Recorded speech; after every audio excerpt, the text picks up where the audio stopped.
For almost 50 years, Star Trek's become a global phenomenon. I wanted to find out more about Star Trek. What made people so loyal to the brand? So dedicated? There have been 5 captains: Kirk, Picard, Sisko, Janeway and Archer, and for the first time in Europe, all 5 captains were going to be together. I had only one choice. I had to go to Destination Star Trek in London.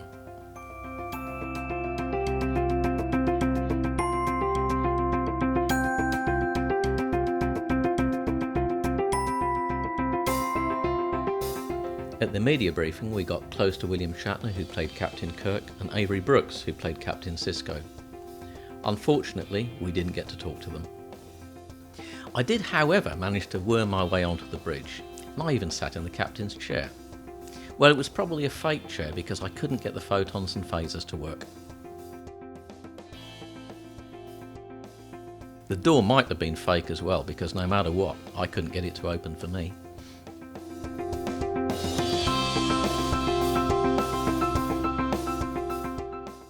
Now, you just had a photo shoot in the captain's chair. I've got to say, you do look very, very Star Trek-y. You got the right look for it. How did it feel?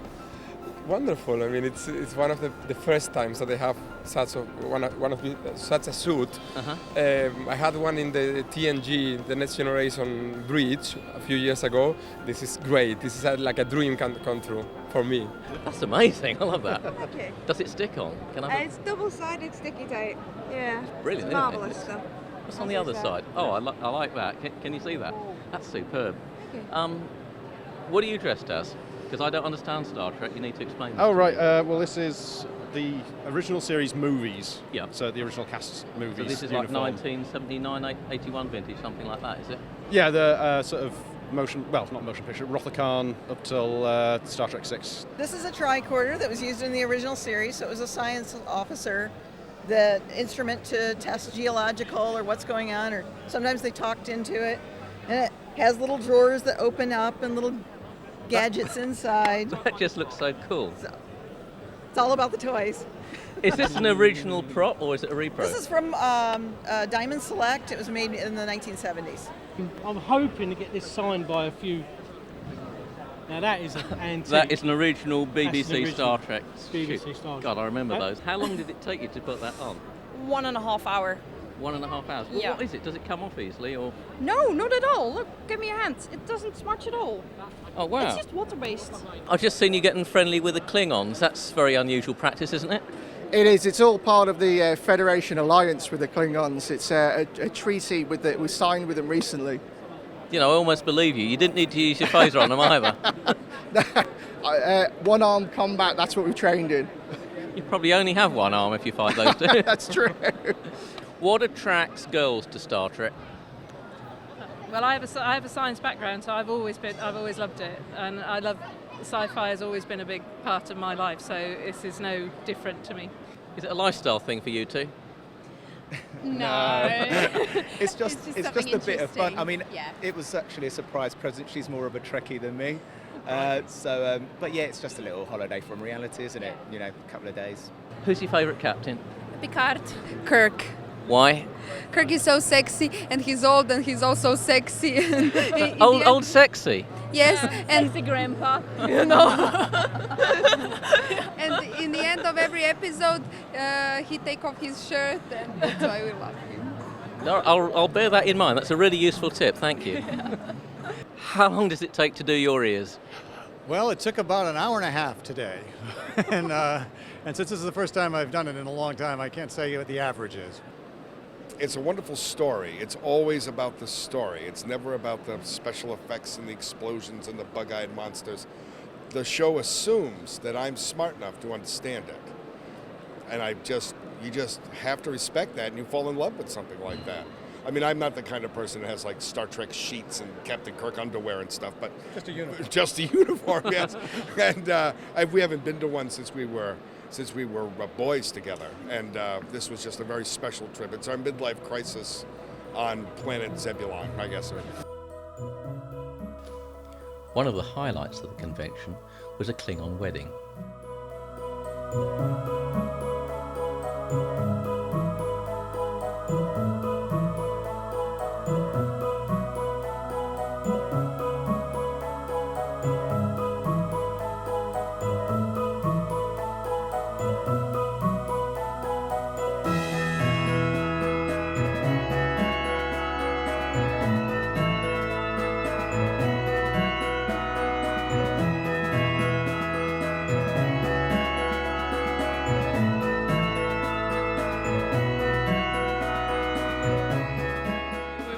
to do something unique, special. So, and we like Star Trek, so why not? My father liked it. He taped it on VHS and stuff. So I watched it a lot. So then I met her 4 years ago.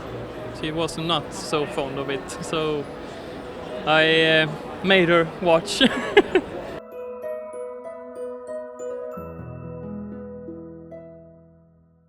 You got a Star Trek tattoo on the side of your neck. Is that real? It's a real one, yes. Me and my girlfriend, who's getting a picture with Brent Spiner. We've got matching tattoos, yeah.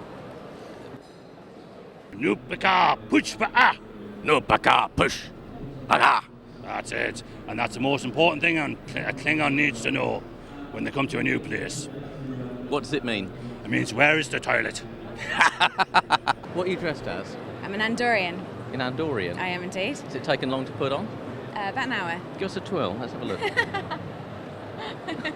That's pretty neat, that's almost sprayed on, isn't it? Are you a lifelong Trekkie fan? I am a Trekkie, yes. What started you off? 60 series, the original. Yep. And then all of it, really, up to Enterprise.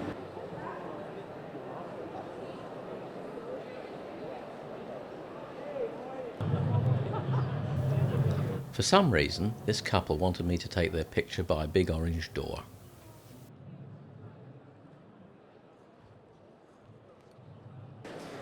Right, I've got the $1 million question now. How was it for you? It was quite good, actually. Yeah? Yeah, it does seem like quite an empty thing, but it's like I say, it's such an iconic piece of the Enterprise and the show. It's great to see something like that and have a picture taken with it. Excuse me, have you just had your autograph done with Patrick Stewart? Your photograph? Yes, we have. Right, tell me what it was like. It was fantastic, It was excellent. It really was, yeah. He was really polite, really engaging, only got limited time, but he was still, speaking to everyone on a personal level. It was fantastic. It was an absolute pleasure. How long did you have to queue? What did it cost? It took about 20 minutes. 10, 15 minutes, I think. What was it? £30 a ticket? £30 a ticket, yes. Wow, that's an expensive signature. Let's have a look at the pictures. Well worth. Oh, that's pretty good. He does definitely look still Trekkie, doesn't he? He does, very much. He does. He's gone for the jacket. It's the jacket, yeah. Is he your favourite captain of all Yeah, I time? think so. Yeah. Excuse me. Right, which Star Trek character is this? Because I don't know kilts in Star Trek. Oh, it's Scotty. Huh? Scotty. Scotty. Yeah. What got you into Star Trek? Well, I was about 9 when Next Generation came out. Yeah. And I've always enjoyed science fiction, fantasy, but the stories they've written are that addictive to watch. Yeah. And you watch one, everyone's different, but it's like a positive future kind of thing. You look forward. Guys, I need some advice. I'm thinking about going to the party this evening, and I don't know what costume to get. Can you sort of suggest something, bearing in mind what I look like, my height and everything? Anyone? Offers? Yeah. A Ferengi? Ferengi. I've got little ears. I'm going to need huge ears to be a Ferengi. I don't know. That might work for me. Q, you were the most... Sorry, John. You know what? Go on. Stop for a second. Clearly, John wasn't very happy with the fact that I was fairly unprepared and I didn't know much about him and I didn't know much about the character.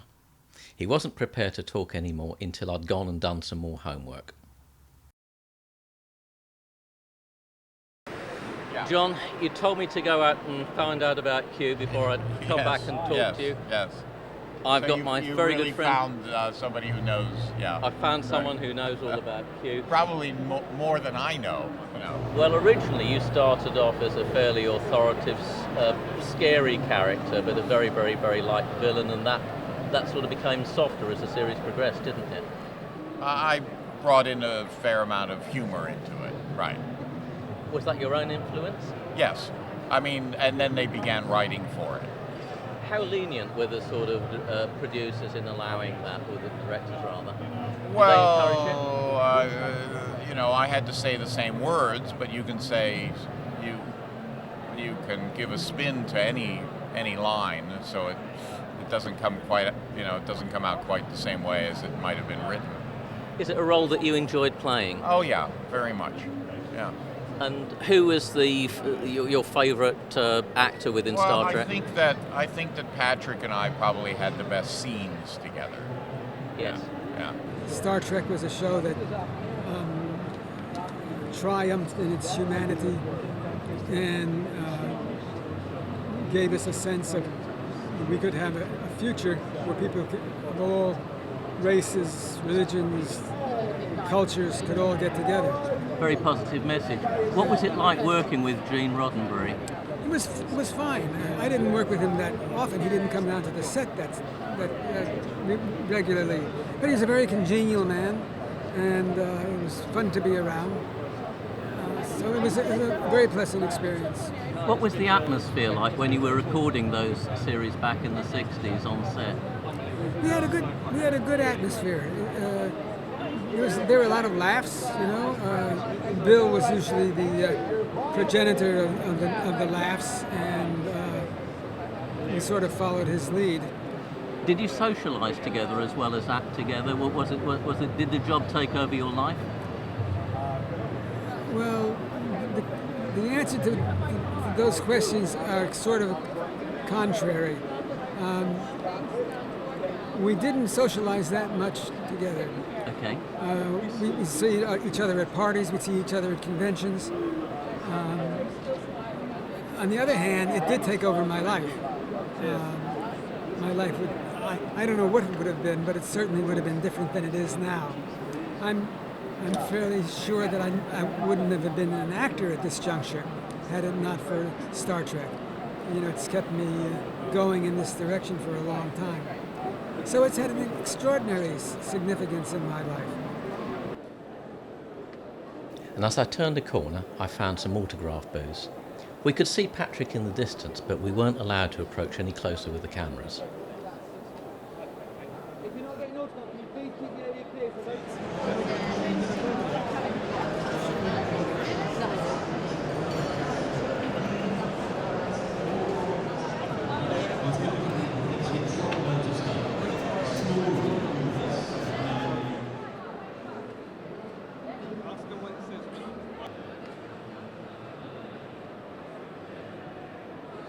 What does it say?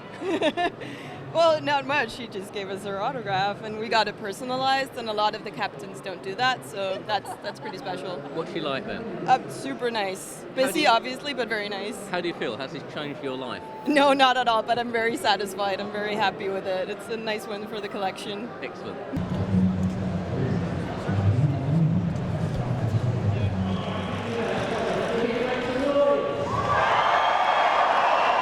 You just spent the last 25 minutes queuing to see the top of Patrick Stewart's head. What was the draw? Well, you don't come all the way to something like this and not take the opportunity to see anyone's head from this distance. So yeah, even though I got a really bad photograph, unlike him, yeah, it was worthwhile. It was great standing here, and it was a bit of a laugh, and you got to see him from 5 feet away. So that's a damn sight better than the people that have been queuing for 2 hours to watch him on the stage. You got a picture of Patrick's. You got the picture of the face as well as the head. Yep, we've got the whole lot. Show us. Let's have a look. Not a bad photo. No, he looks very, very, very, very dignified. How about you in your quest? Did you get anything? I was hoping for a wave, but a head look is all we really got. But you got nothing. All right. No. I think the main thing is that everybody likes what Star Trek stands for. Everybody getting along, no famine in the world. Everybody working towards the greater good of mankind instead of wars and famines and things like that. It is the vision of what could probably be described as a perfect future. You're like a moving autograph. You got Brent's autograph on it. This is incredible. Yeah, I'm trying. Did you have to take it off when they signed it, or did you? Well, I tried to be a bit cheeky because I know he doesn't sign tops, and he did lean over and say, "I don't sign tops, but I'll sign yours," and he did. And everyone's followed suit. So was he the first one? Yeah, he was the first one. Absolutely excellent. Are there any on the back? No, it's just the front. So you've got room for improvement there. You're going to get a few more. I've got a couple of days. Well, I've got today, the rest of today and tomorrow to try and get the rest. How many you got so far? I'm going to try. 6, I think I have here, and I've got a couple of captains on here. So let's have a look at my those. mission is to get this complete. Wow. Are you Bill Shatner? I'm afraid not. I wish I was. I wish I had his money. You look a bit like him. There's a passing resemblance. Well, yeah, I think from Series 1, I think. If I let it go out, it'll go Series 2, Series 3. But yeah. What are you doing with a tribble then? They're lovely. They're wonderful. Everyone loves tribbles. You're going to the the parade this evening, presumably? Probably, yeah. What do you think I should go as? You should go as Ferengi. Is it hot in there? Oh, it's boiling. Mike, how long have you had that on? You will lose a few pounds. Are you going this evening? Yes. I'm going to go. What do you think I should go as? Gosh, Captain Kirk, then I can kill you. You reckon Captain Kirk? I'll make a good Captain Kirk. I could bite you then. Gosh, you need a bra with those. You played Captain Pike. Can you tell me a bit more about the character? Well, Captain Pike was the first captain that's been noted in Star Trek over these 46 years. This is the ship that, let's say, Captain Kirk inherited from me, which was the Enterprise. So Captain Kirk and Captain Pike never really knew each other until Captain Pike had a very infamous accident where he was helping these young men at an academy for, it was a training academy, and one of the baffle plates on one of the ships blew off by accident, and they were severely burned, a lot of them, and that's when he became catatonic. He couldn't talk, they made him like the $6 million man. They made him back into a normal human being, but there was no communication verbally. All the thought waves were put into one light on top of the wheelchair, which he sat in. And every time he wanted to signal something, he would just say, they would give him yes and no questions, see? Now watch. When you get to a certain point, see, that's no. Okay, so yes was one light and no was two lights. So that's how they communicated with him. And my character, that character that I played, it was an immense amount of hope and prayers that I would pull it off, mainly because I was supposed to be another actor who was not available for the role. So it was a 5-hour makeup job every day. And in doing that, the makeup, they designed other makeups from my makeup because it took them almost a week to start doing what they call prosthetics. And they, in turn, used latex, which they do not use today. So in that 5 hours for 8 days, they ended up using so many other costume-like makeup for other actors due to this one character. So your character, just playing Pike itself, was quite evolutionary in terms of developing a lot of the other looks that they had. That's correct.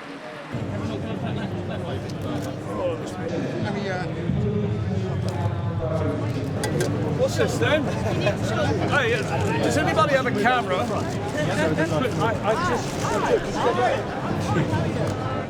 The highlight of Destination Star Trek was the fact that all 5 Star Trek captains were going to be together for a photo call for the first time in Europe.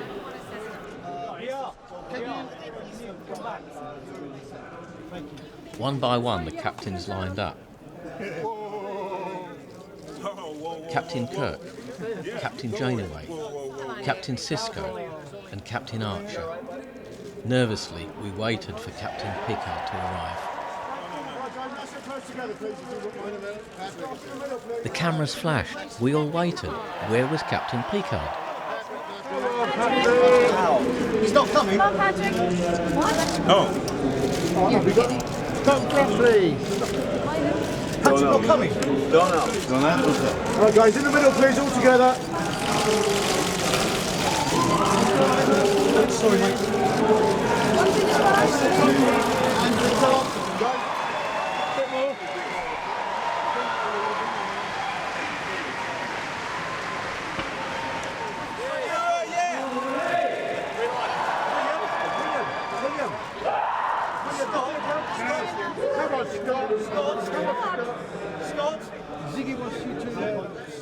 Of course, if you really want to find out about Star Trek, you have to speak to an expert. Star Trek experts are called Trekologists, and one such Trekologist is Rawls Davis. Essentially, when it comes down to it, Star Trek is bigger than just the original series or the Next Generation or any of the other incarnations.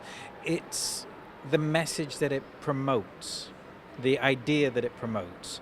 And with Star Trek, that is a positive future. That is a bright step forward for the future of the human race.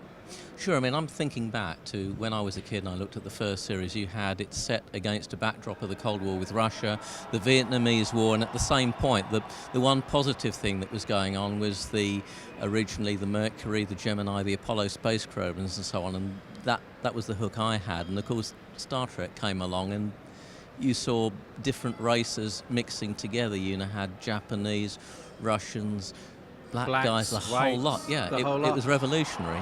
I think science fiction's been around for a long time. Yeah. Right? The world's first sci-fi convention took place in the 30s. I think it was 1933, I think, but I'm not entirely sure. And it's been around for a long time, but usually it involves flying saucers from Mars or some post-apocalyptic wasteland and humans killing each other, and we're basically making a mess of it. Yeah. Star Trek turns around and says, actually, you know what? We're children. Right now, we're children. We're going to grow up. We're going to be adults. Sure. And this is what is coming. And on that note, Star Trek is the only franchise, only series, film, call it what you want. They're the only ones that actually went out and said, don't worry, guys. We're going to get through this. Do you see Gene Roddenberry, the creator, then as more of a moralist than a scriptwriter? Oh, absolutely. I mean, the thing... Nichelle Nichols picked up on it. Yeah. And she actually turned to Gene Roddenberry in the 60s and she said, you're telling morality plays. Yeah. His response was, shh, they haven't figured it out yet. Against all odds, I found a 7th Star Trek captain. Tricia, you had the rare role of Star Trek captain.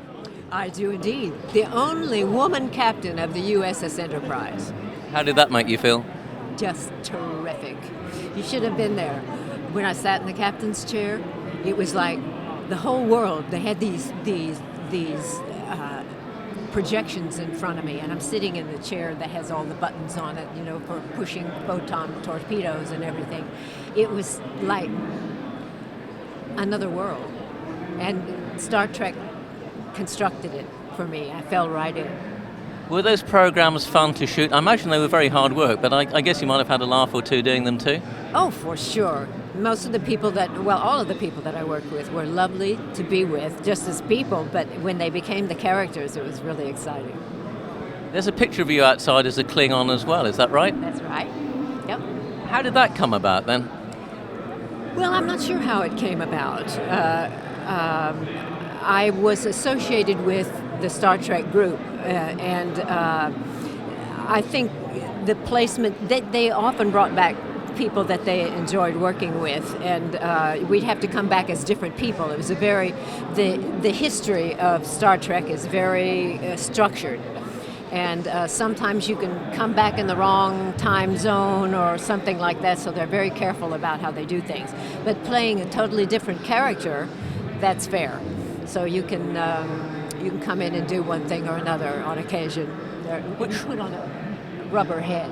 And tell me, what was it like working with Bill Shatner and Leonard Nimoy in those days? Well, very few people know that Leonard Nimoy and I had been on a show called The Hunted, the Rebel, actually. It was a Western. So you had some history. Oh, yes, and we also worked on Mission Impossible together. All right, what, the original series? So Star Trek was not the first time we'd worked together. And most people don't know that. William Shatner was, as you might expect, the wonderful rascal that he was. Yeah. And causing me to laugh throughout the shoot, where the director had to come over and say, do I have to separate you two? And I said, Bill, please, this job's important to me. Don't get me fired. Don't make me laugh. But he has this irascible impulse to, cause a little bit of ruckus. Time was nearing for the world record attempt, and I'd finally decided upon my costume.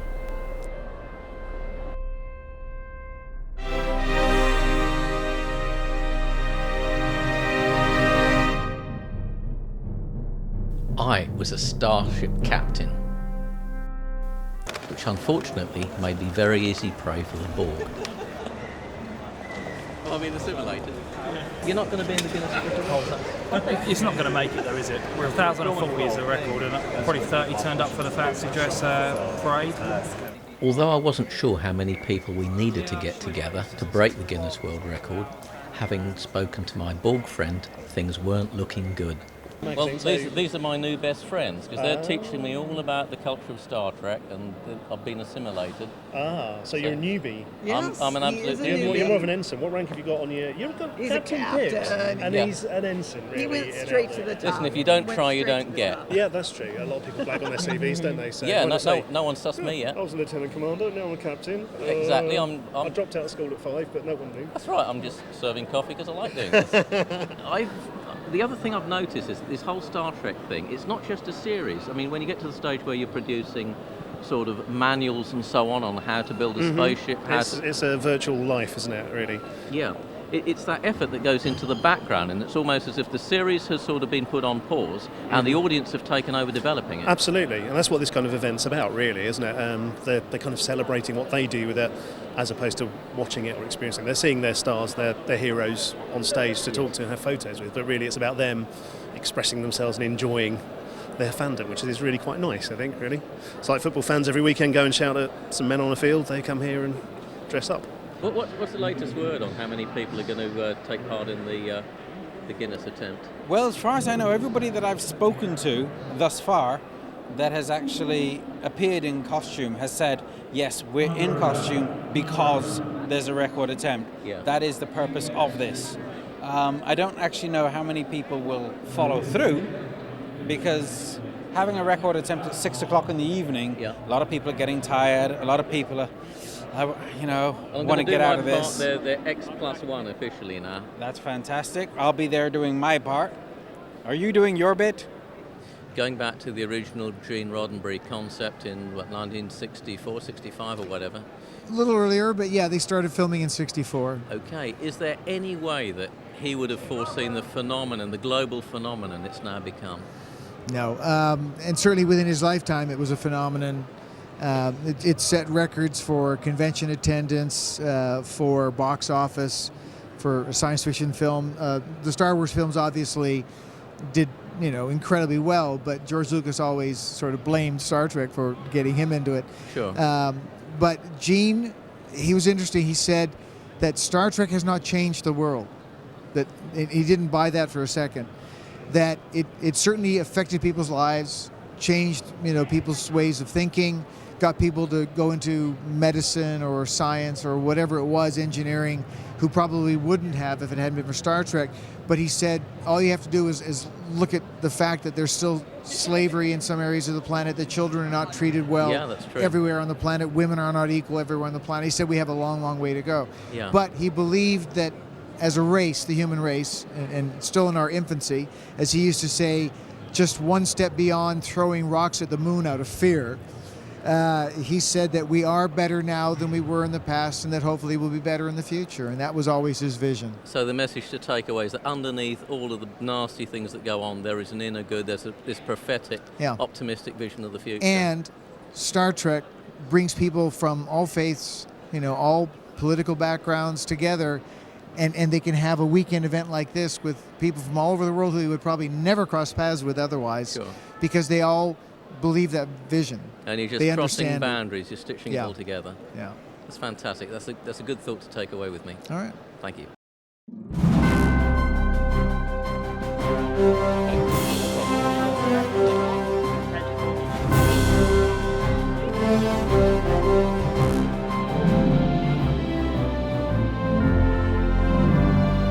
Despite my early misgivings and against all of my expectations, the hall continued to fill with people, one after the other in procession.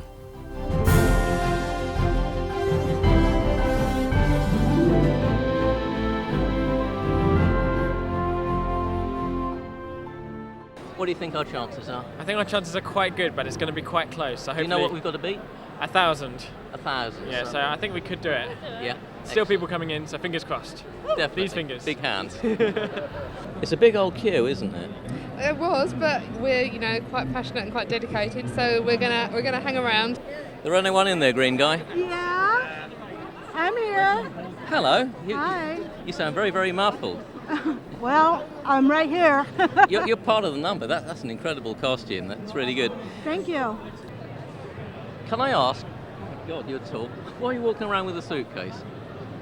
What's in the suitcase? Out of character. I'm Mr. Hom. Mr. Hom is Luxana's manservant. He carries her luggage. Famously in the scene Manhunt, he was seen to pick it up and hand it to Captain Picard, who promptly fell over it because it was so heavy. Noted for his great strength, for example, if you step out, and I just hand it to you. Yeah, there's a bit in there, isn't there? There's some weight in there. But of course, being the height and size I am, it's just nothing to me. To qualify for the world record attempt, scrutineering was quite strict. You couldn't just go in wearing a t-shirt or a pair of trousers. The costume had to be complete. If the costume wasn't complete, then you couldn't enter.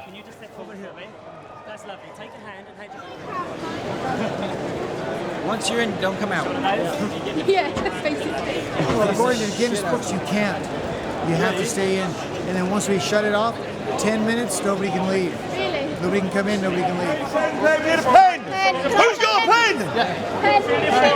74 short, 74. Can we do a countdown so we can stop We're going to shut it. We're going to shut it. Said go in, Okay, shut it. countdown. Starts going to go in or out for 10 minutes, okay? Record breakers.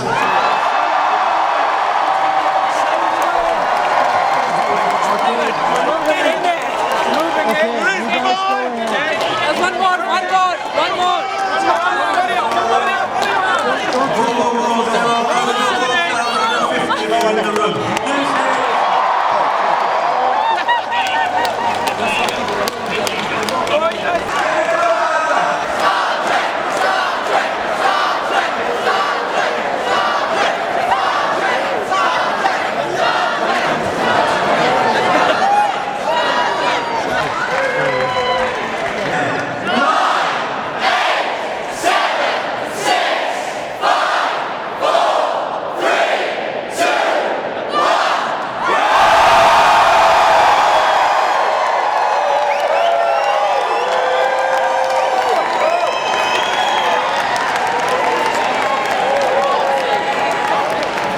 So congratulations, especially to Jason and everybody here, for setting another world record. Thank you.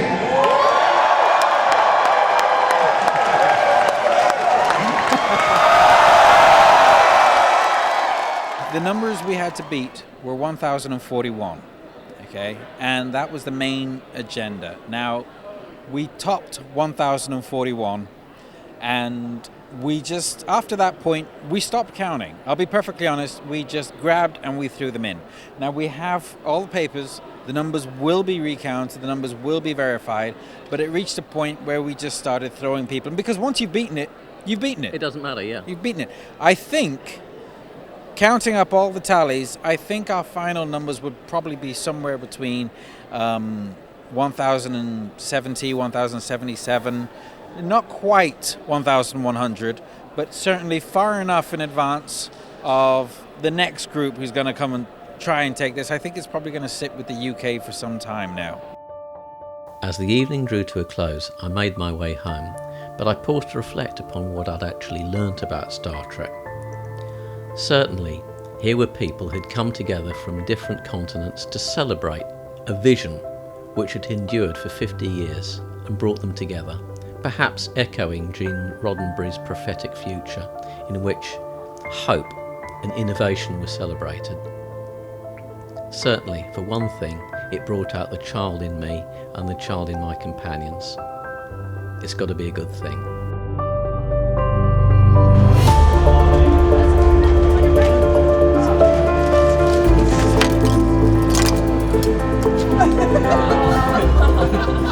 You're the best dressed person here. Who's your favourite captain? That's what the top looks like. It is what the top looks like. I wanted to know what the top looks like. Right, can I start this? 1, 2, 1,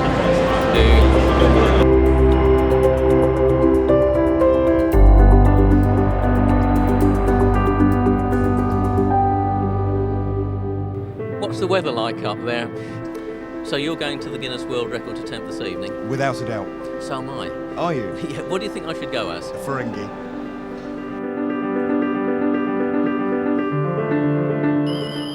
I'd be worried about that.